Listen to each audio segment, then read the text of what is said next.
Ladies and gentlemen, announcing the arrival of Honorable Francisco Isko Moreno Domagoso, City Mayor of Manila. Good morning, sir, and welcome to the home of Manila's finest, Manila Police District.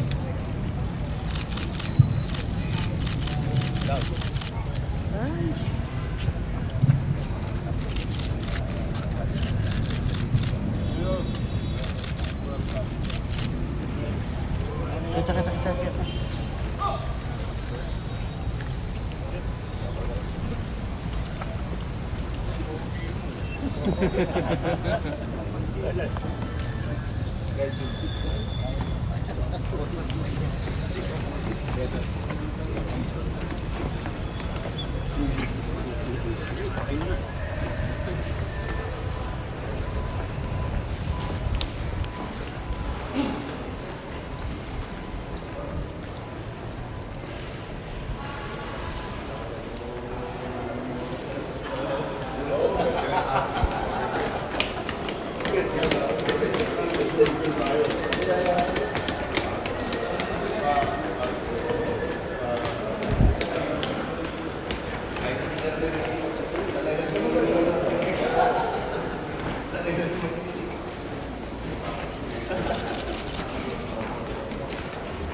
Amada para pa rin.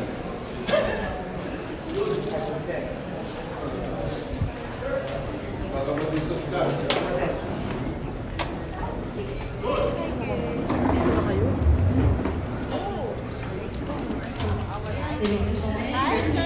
Arrival for that moment, Honorable Francisco Isko Moreno Domagoso, City Mayor of Manila.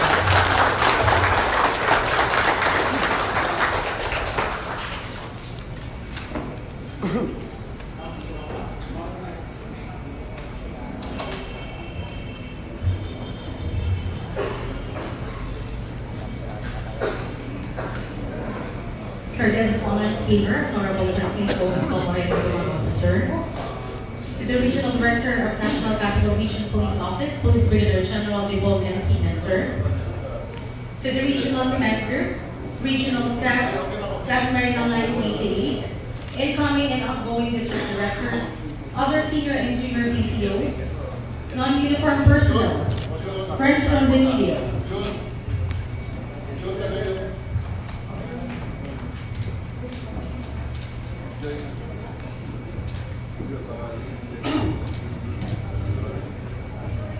Ladies and gentlemen, good morning and welcome to the home of Manila's finest, Manila Police District. Turnover of command ceremony. Magsigayon po tayong lahat at awitin po natin ang lupang hinirang, ang pambansang awit ng Republika ng Pilipinas.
Please remain standing for the invocation to be rendered by Police Major Maria Aguon, Chief Special Training Unit.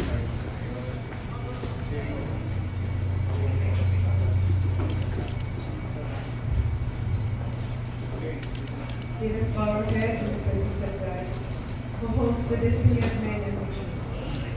We pause to invoke your presence among us all, and upon this occasion, for we believe that no individual will succeed without your divine sanction.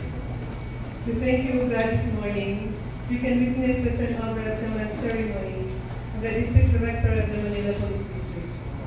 We pray for the outgoing District Director, Police Brigadier General Vicente Dugadalo Jr., as he moves to another assignment and assumes greater responsibility. May your divine guidance be upon him, so that in all his work, your name will be glorified. Grant unto him and his family your love and protection, so that they will long and enjoy healthy life under your love. We pray for Police Brigadier General Bernabé Mendoza Balba, the incoming District Director. Grant him the wisdom, so that he will be able to lead the officers, men and women of this police district, according to your will and purpose to the end, that this will not only fulfill its mission, but also bring about honor and exaltation of your company. We ask you also, dear Lord, to grant all of us the graces we need to be true to our calling, that is concerned above ourselves, the people entrusted to our care. Make us all worthy partners in your work of redemption. We ask this in the mighty name of Jesus. Amen. Please be seated. And now, ladies and gentlemen, listen to the welcome remarks of our Deputy District Director for Administration, Police Colonel Antonio Candido Llanos.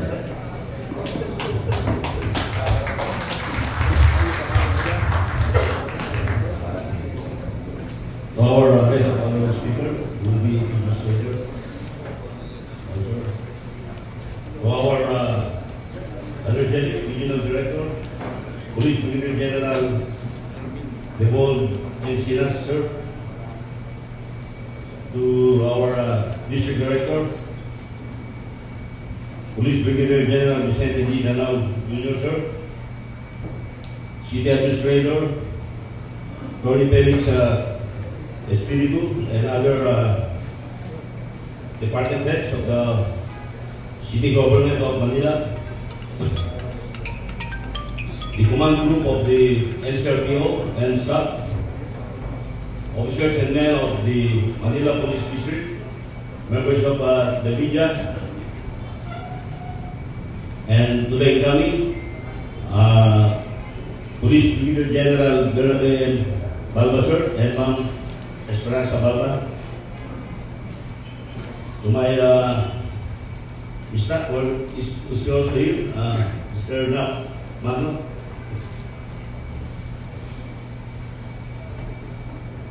Ladies and gentlemen, good morning. Turnover command is inevitable in the PLP as it evolves. The transfer of leadership is a prerequisite for a police unit to transform to a highly capable, dynamic, and effective police force, which we all envision for the Philippine National Police. Thus, today's occasion is a momentous event for the Manila Police District, as we will be witnessing the transfer of authority and responsibility of the Manila Police District from the outgoing District Director and the incoming Regional Director of Proper A, Police Brigadier General Vicente D. Darao Jr. And I'm proud to say that he is my classmate and staff. It is always a pleasure to serve my classmate. Actually, he is the staffiest member of our class. And being his deputy, I think I am the ranking second. Our district director will be leading a legacy of excellence and commanding leadership in the performance of duty, where he consistently sets himself as an example. We are grateful and inspired for your selfless desire to serve, for putting the accomplishment of us and the welfare of our personnel ahead of your personal needs and interests. Under your stewardship, NPD has revived the old glory of Manila's finest by instilling in our hearts and minds the true character of Manila's finest. As mga police na M for NPD, we have M for magalang at mapagkakatiwalaan, P, protector ng inaapi at ordinaryong disiplinado at delikado sa sinumpaang tungkulin, which has become the individual core values of MPD personnel. And to sum this all, may kasabihan din sa na for every successful commander, there is a snappy command group behind. So I think the DOS is the community. And of course, the member of the directorial staff of the MPD and all its officers and men.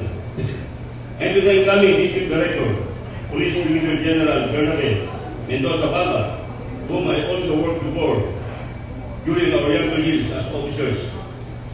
He is my upperclassman and mentor. We worked with him before belonging to the same Ranger Company of the original SAP Battalion. We also served as aide-de-camp to the former Chief AD, Police Director General Ricardo Sarmiento, and also in QCPD, where he served as an intelligence officer, and I also served as the Chief of the Criminal Investigation and Detection Unit. It is our utmost pleasure to welcome you, sir, to Manila Police District.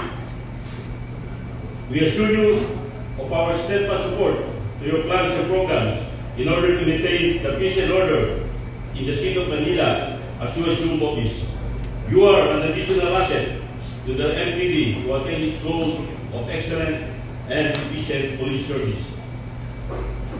Ladies and gentlemen, without much ado, on behalf of the officers and men of the MPD, it is my distinct pleasure to welcome you all to this historic turnover ceremony. Again, thank you and bye-bye.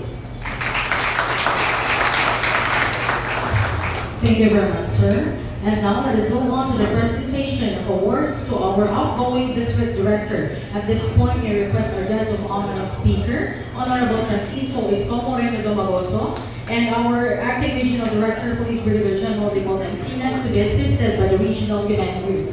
Citation reads General Orders Number 2019-1691, dated October 22, 2019. Medalya ng Katapatan sa Paglilingkod. Pursuant to provisions of Section 2 and 7, NAPTO Memorandum Circular, as amended by Memorandum Circular Number 2006-3, in furtherance of Republic Act 6975. This Medalya ng Katapatan sa Paglilingkod, PNP Distinguished Service Medal, is hereby awarded to Police Brigadier General Vicente Dupa de Leon Jr., Officer Draft 031 to the Court, for the resources and invaluable service rendered as acting district director for Manila Police District, National Capital Region Police Office from November 8, 2018, and in full capacity as the district director from January 21, 2019 to October 19, 2019. Police Brigadier General Danao assisted the regional director in the implementation of PNP campaign plan against criminality and terrorism. He also ensured the systematic execution of the integrated security plan, which provides the security to the communities during national holidays and celebration, as well as to the vital government and private installations shall be properly implemented. He also pursued the updating of operational policies in the maintenance of peace and order, enhancement of law enforcement, operational procedure, and other organizational innovations to promote the image of the Philippine National Police as true guardians of peace and protector of the people. Police Brigadier General Danao have a high sense of responsibility and dedication to duty, resulted in the delivery of quality police service to the community, which earned credit not only for himself, but for the Philippine National Police as well, by the authority of the Chairman National Police Commission, signed by Police Lieutenant General Archie Francisco F. Gamboa, Officer in Charge, Philippine National Police. Ladies and gentlemen, let us give Police Brigadier General Vicente Dupa de Leon Jr. a round of applause.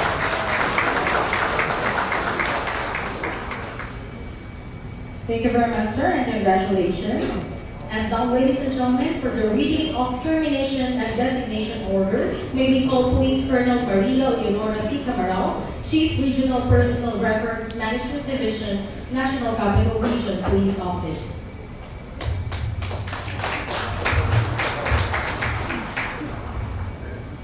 Republic of the Philippines, National Police Commission, National Headquarters, Philippine National Police, Com Brigadier General Rafael T. Crame, Quezon City.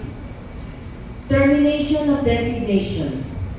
Pursuant to Paragraph 4, General Orders Numbers 2019-1660, NHQ-PNP, dated October 19, 2019. The designation of Police Brigadier General Vicente Dupa Danao Jr. O-03104 as District Director, Manila Police Office, National Capital Regional Police Office, Philippine National Police, is terminated effective October 20, 2019. Designation. Pursuant to Paragraph 4 General Orders Number 2019-1661, NHQ-PNP dated October 19, 2019. Police Brigadier General Bernabe Mendoza Baba O-00395 is designated as District Director, Manila Police District, National Capital Region Police Office, Philippine National Police, effective October 20, 2019.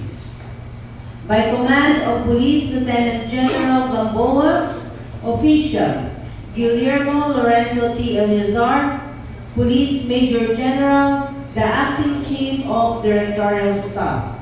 Signed, Lyndon G. Cubos, Police Major General, the Director for Personnel and Records Management. Congratulations. Thank you very much, ma'am. At this point, to read the message and relinquishment of office, may we call Police Brigadier General Vicente D. Padilla Jr., outgoing District Director, Manila Police District, sir.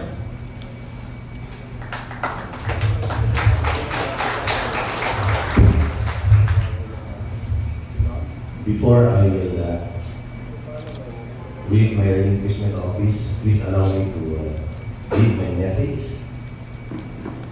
Sa ating pong mga kagalang-galang na bisita, na pinapangunahan po ng ating mahal na Mayor Francisco Isko Moreno Dumagoso, ang Baka Manila,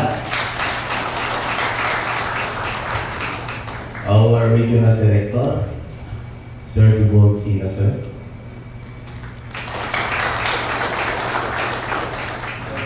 the members of our city admin, led by City Administrator Felisberto Espiritu, our City Secretary, Mr. Bernardino Ang, sir, our Chief of Staff, Sir Chavez,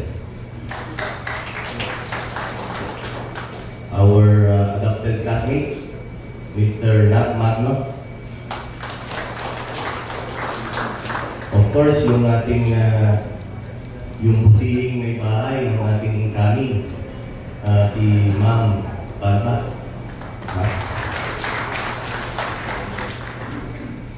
The incoming District Director,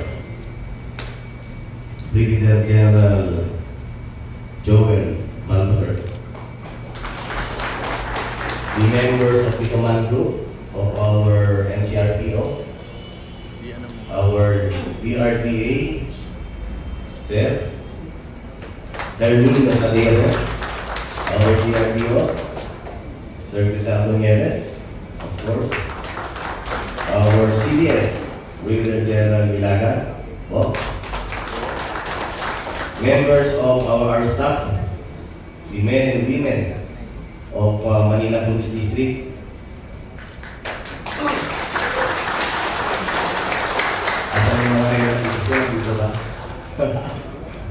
yung aking mga relatives, kanina nakita ko lang. And of course, yung mga kaibigan natin, yung ating mga pinagkikita miyembro ng Manila Press Corps, and other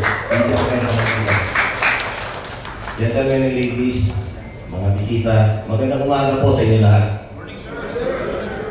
Well, it has been almost a year when I assumed office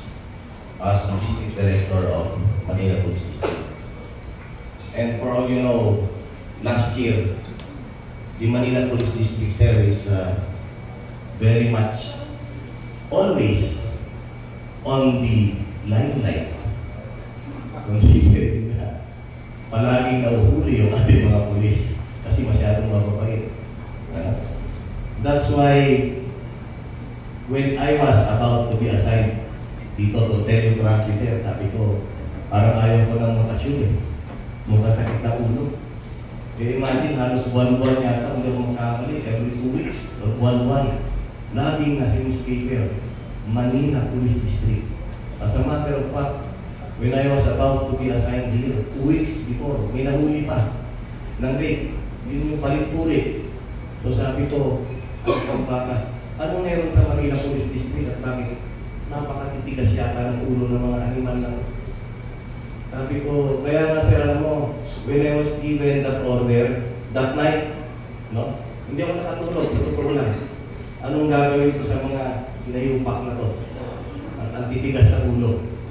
And that gave me the challenge kung anong meron dito sa Manila Police District. On my way, going here sa MPD at that time, that was about 2 hours from Camp Rame on my way. Sabi ko, ano kaya ang magandang speech ko? Kasi di pa po ako nakagawa ng speech at that time kasi I received the order the night before na. May nag-ahabol pa nga, nawala kong ituloy. Okay? So sabi ko, naisip ko yung MPD. Okay? Sabi ko, mas maganda siguro sir kung gagawa ako ng parang isang acronym to guide or to be a motivation para sa ating mga pulis. Sabi ko, ano kaya yung NPD na magandang gawin?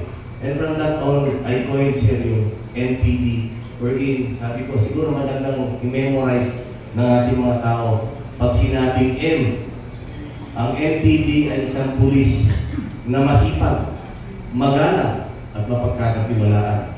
And when you say B, protector ng mga inaati at ng mga inosenteng sibilyan. At pag sinabi mong letter B, ako ay isang pulis na disiplinado at dedikado sa serbisyo. Yun po sir ang ating actual na sinabi when I assumed office. And on my first day, I let all police personnel to memorize the LPD by heart. Pasensya na po, yung mga nasuntok ko rito na ayaw mag-memorize at saka nasipa. Kasi ang purpose ko lang at that time is for you to internalize ano ang ibig sabihin ng MPD. Because that will guide us and that will serve as a motivation to work hard, to do more in order to protect and to serve our community. Sir, I would like to announce that because of that motivation, sabi ko nga, for almost a year that I stayed here, wala akong nahuli na pulis kahit isa. Para sa akin po, napakalaking accomplishment na yan. Sabi ko nga sa mga tao ko dati, hindi ko kailangan ng accomplishment ninyo na puro drama. Yung walang pulis na mahuhuli sa kalokohan sa LPD, napakalaking accomplishment na yan para sa akin.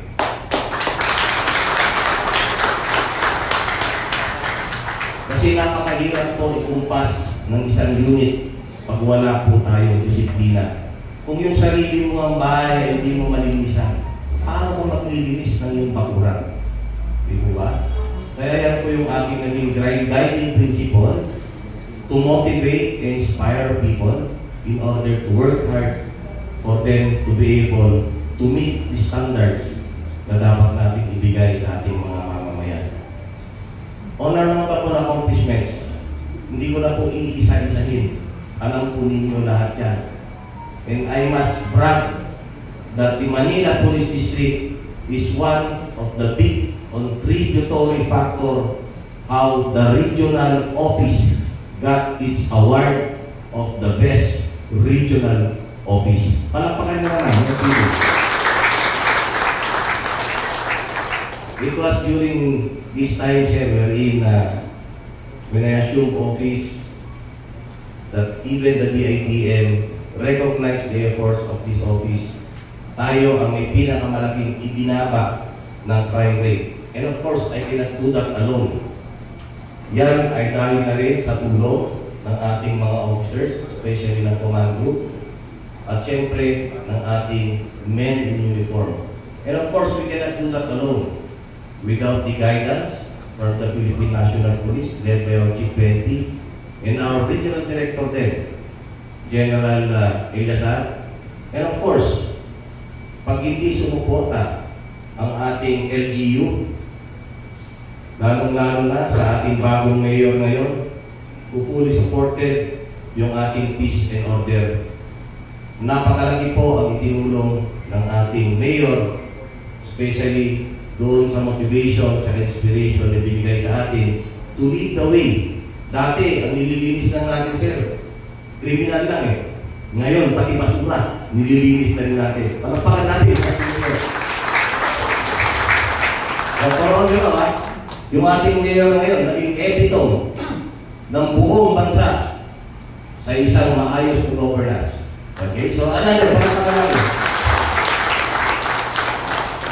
And because of that help, no, sabi ko nga, hindi na natin ipagmamalaki kung ano ang nagawa ng buong MPD.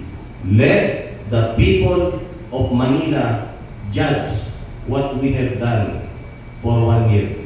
And let history make its history that Manila is again on the point of pedestal worldwide.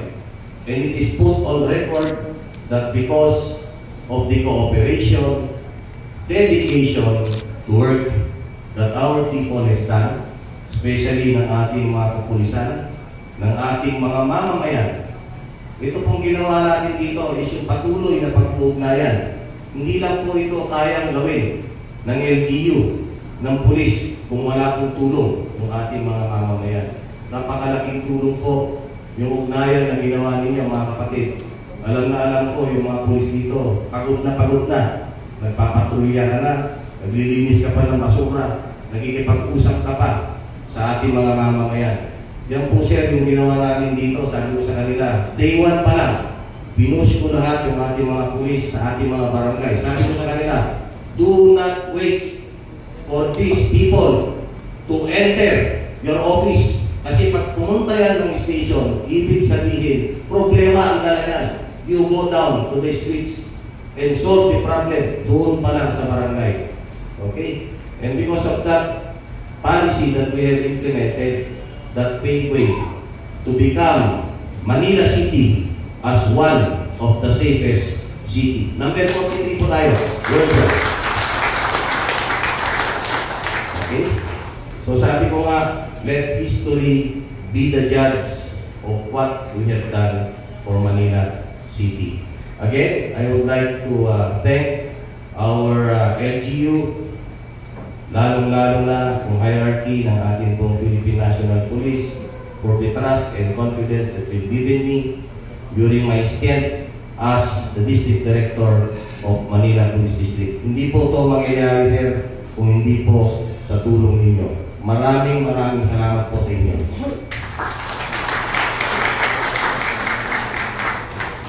For my relinquishment of office, pursuant to paragraph 4, General Orders number 2019-1660, National Headquarters, Philippine National Police, dated October 19, 2019, I hereby relinquish my position as District Director, Manila Police District, National Capital Region Police Office, Philippine National Police, effective October 20, 2019.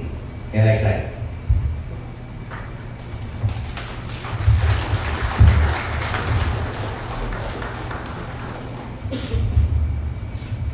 Thank you very much, sir. And to read the assumption of office, may we call Police Brigadier General Bernabe Mendoza Palmas.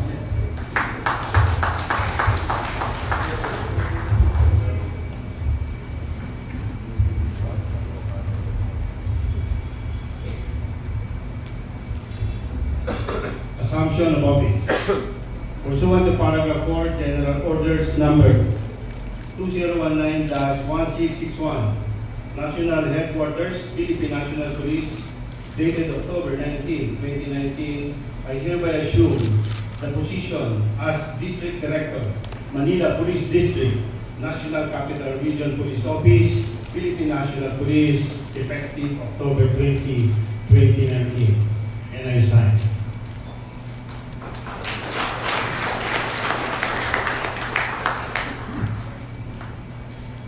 Thank you very much. Thank you very much, sir. And now we shall proceed to the turnover of command symbol and property book. At this point, we request Police Brigadier General Vivol Encinas, Regional Director, National Capital Region Police Office, to facilitate the turnover of command symbol and property book of Manila Police District. Face mo na, face. Face yung dalawa. On your left is the incoming District Director, Police Brigadier General Bernabé Mendoza Balbay, and on your right is the outgoing District Director, Police Brigadier General Vicente Montalban Jr. The command symbol, ladies and gentlemen, is a representation of authority, governed to lead the officers of magalang at mapagkakatiwalaan, protektuhan ng mga inakit, inosenteng mamamayan, disiplinado at dedikado sa servisyo. Manila Police District is now being entrusted to the District Director of Manila Police District, Police Brigadier General Bernabé Mendoza Balbay.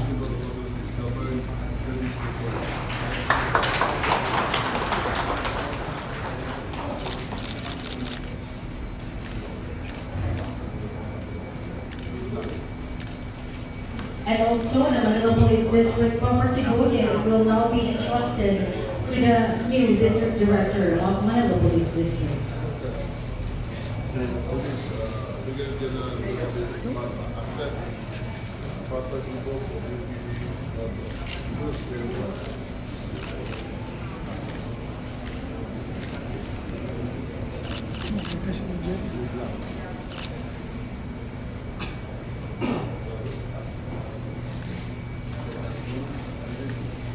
Ladies and gentlemen, let's give them a big round of applause.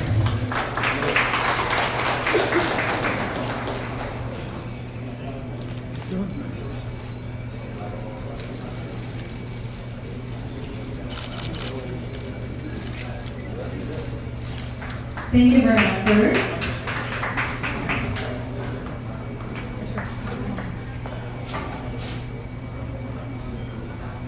And now, ladies and gentlemen, let us listen to the message of the incoming District Director and the introduction of our guest of honor and speaker.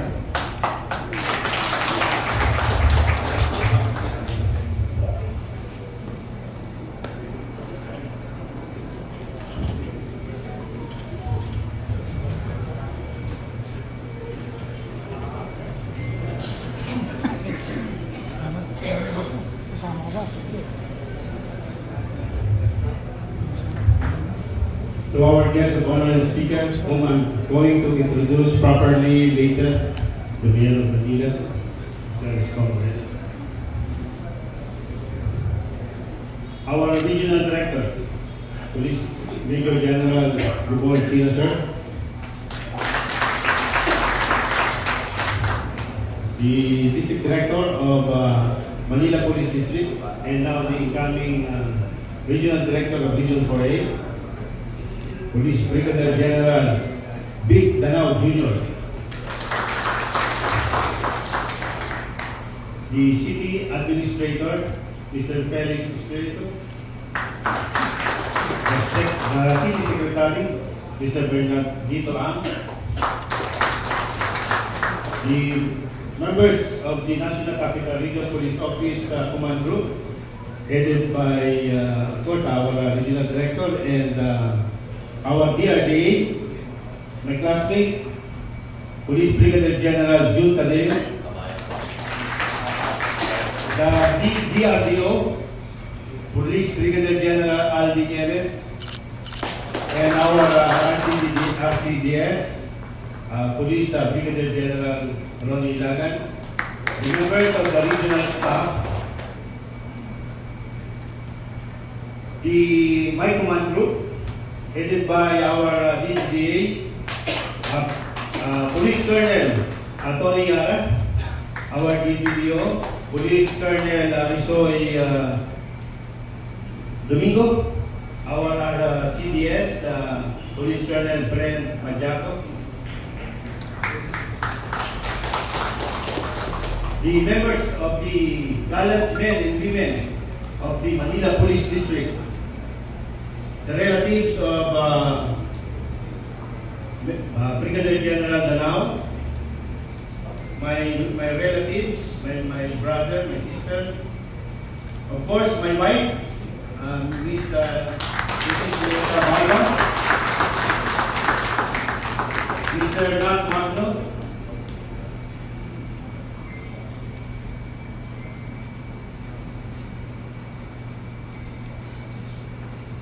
members of the media, other guests, ladies and gentlemen, good morning. I thank God for giving me the opportunity to be the District Director of Manila Police District, the Manila's finest. As a senior officer with a few years left in the service, to be entrusted the position of great responsibility is truly an honor and a privilege. Before I go any further, please allow me to take this opportunity to express my sincerest gratitude to the officer in charge of the Philippine National Police, Police Lieutenant General Archie Francisco Gamboa, for giving me this position. I also thank the members of the PNP Command Group and our Regional Director, Police Major General Dimol Sinas, for the support and the much needed guidance. To Mayor Isko Moreno, sir, thank you for coming. I am assuring you that I will work very hard. I will give you my full support and cooperation to make Manila a better place to live in. And advance happy birthday, sir.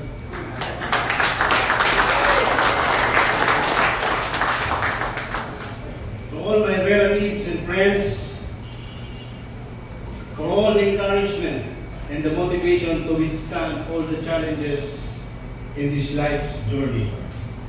To my family, my wife Nessa and daughter Jem, the source of my strength and inspiration, for the love, patience, and understanding, and for being always there to attend to my needs, even when I barely have time to spend with you.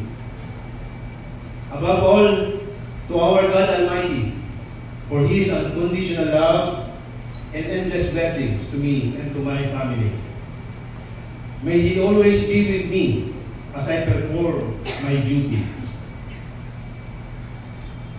I have been through different designations in the past, working in different capacities in the diverse and varied fields of police work. But being the district director and leading the prime police force in the country is no doubt the most challenging designation I will ever have. History-wise, Manila Police District was the first police department that was founded in the country. Not to mention, Manila is the capital city of the country, and it is led by the most idolized mayor. I am truly honored to serve as the district director of this prestigious police district.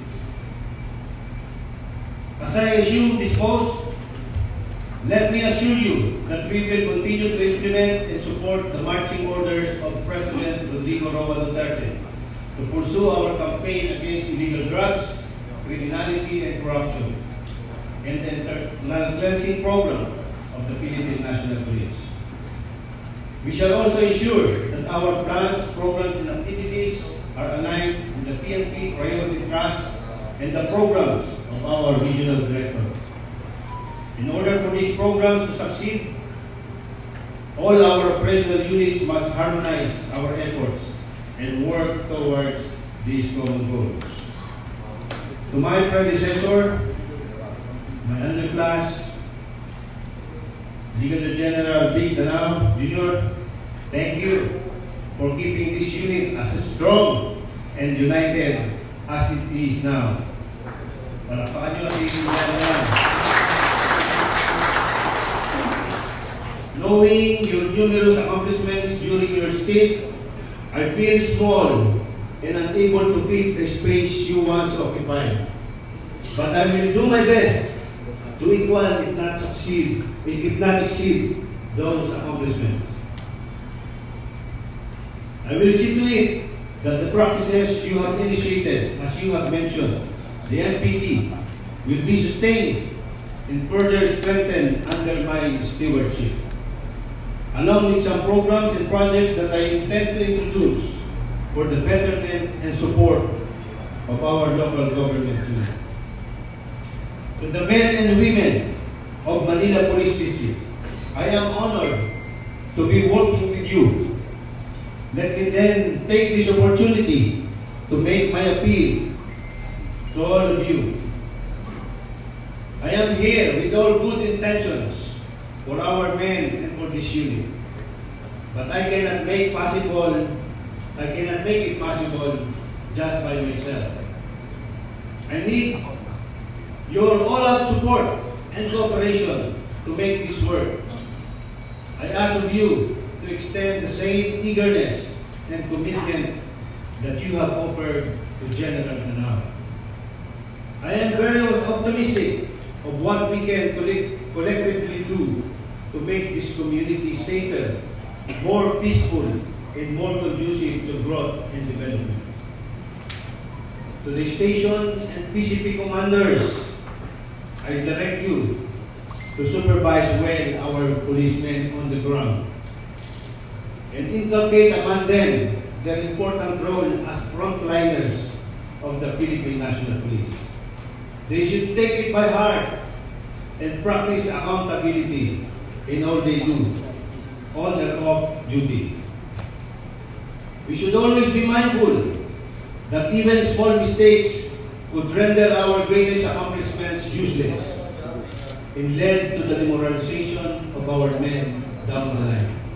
Hence, we as commanders, whether of a big or small unit, must always toe the line and be the role models of our subordinates.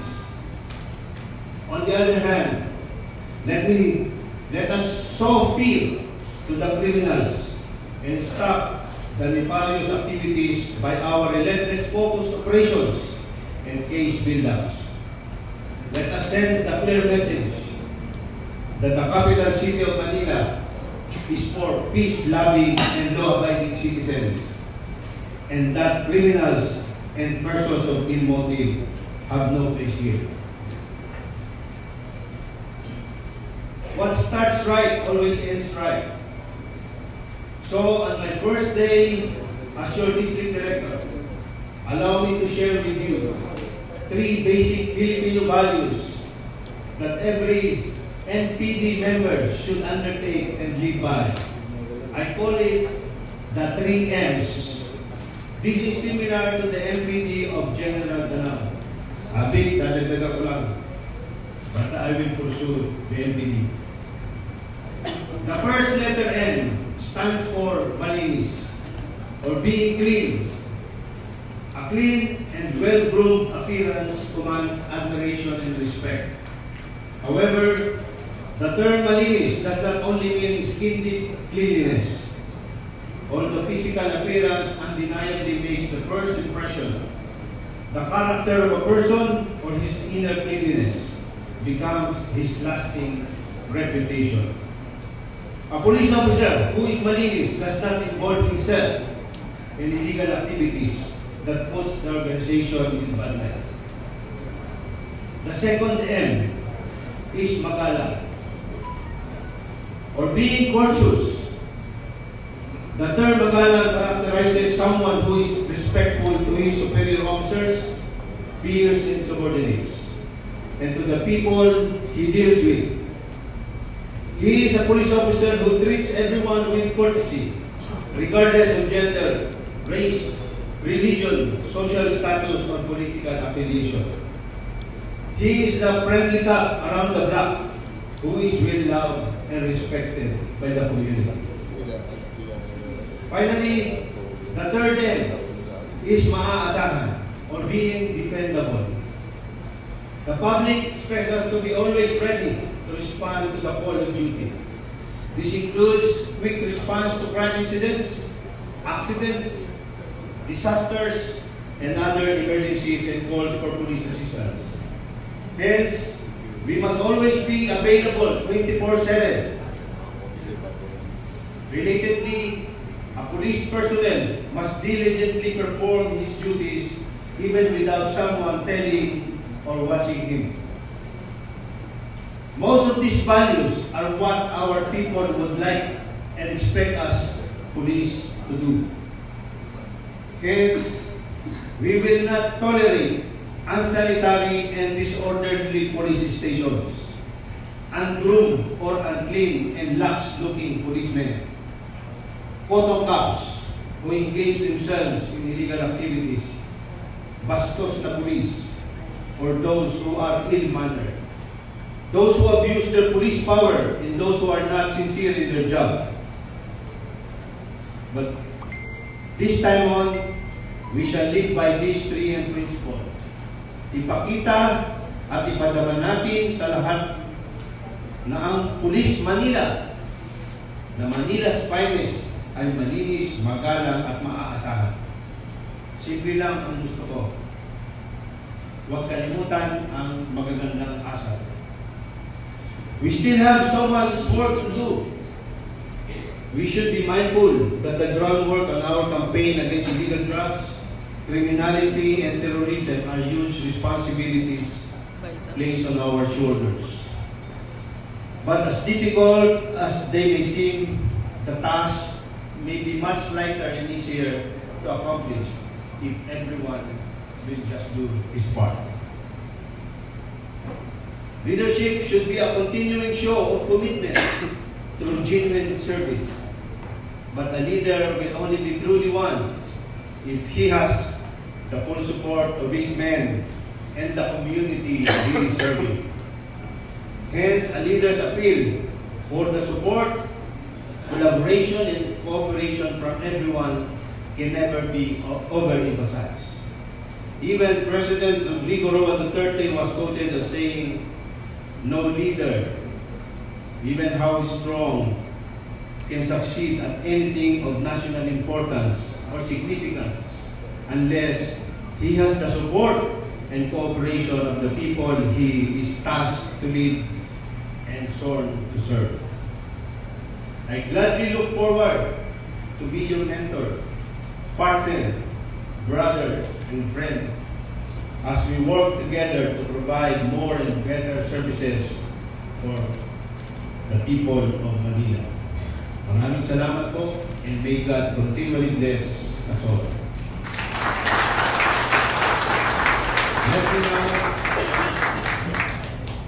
Let me now proceed with my second task, and that is to introduce our guest of honor and speaker.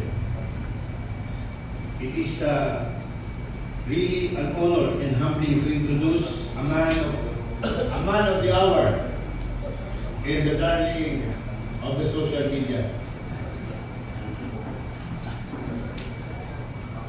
Mayor Francisco Isko Moreno Dumagoso started early in politics and became the youngest ever elected city councilor, the youngest ever elected city vice mayor, and the youngest ever elected as mayor of the city of Manila. He is the 27th mayor of Manila. His vibrant transformation story was captivated the imagination of many people in the country, business leaders and foreign diplomats. U.S. Ambassador Sam King described him as the total rock star.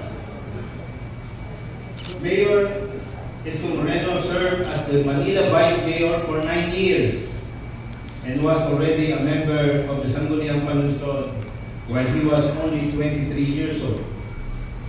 Mayor Isko finished his 3 terms as the city councilor. Despite his humbling beginnings, Mayor Isko pursued and nourished his unwavering passion for learning. Not only he reads books, especially about great world leaders, but also appreciates the value of think tanks. In 2012, Mayor Isko attended the Executive Education Program at John F. Kennedy School of Government in Harvard University in USA. A year later, he finished the Emerging Leaders Executive Program, also at the same school, JFK School of Government in Harvard University. In the same year, Mayor Isko completed Oxford Strategic Leadership Program at the same business school at the University of Oxford. He is also a product of an executive education at the University of the Philippines National College of Public Administration and Governance. Mayor Isko received his Doctor of Humanities and Community Development degree from the Pamantasan Lungsod ng Maynila in the year 2014, a fitting recognition for his 18 years of community service while serving Manila as a city councilor and vice mayor. With his background, he was appointed by President Rodrigo Duterte as Undersecretary for Special Projects of the Department of Social Welfare and Development. Prior to this, Mayor Isko Moreno was appointed by President Duterte as Chairman and President of the North Rail Corporation. Mayor Isko studied law at the Aureliana University School of Law, 3 years after graduating from International Academy of Management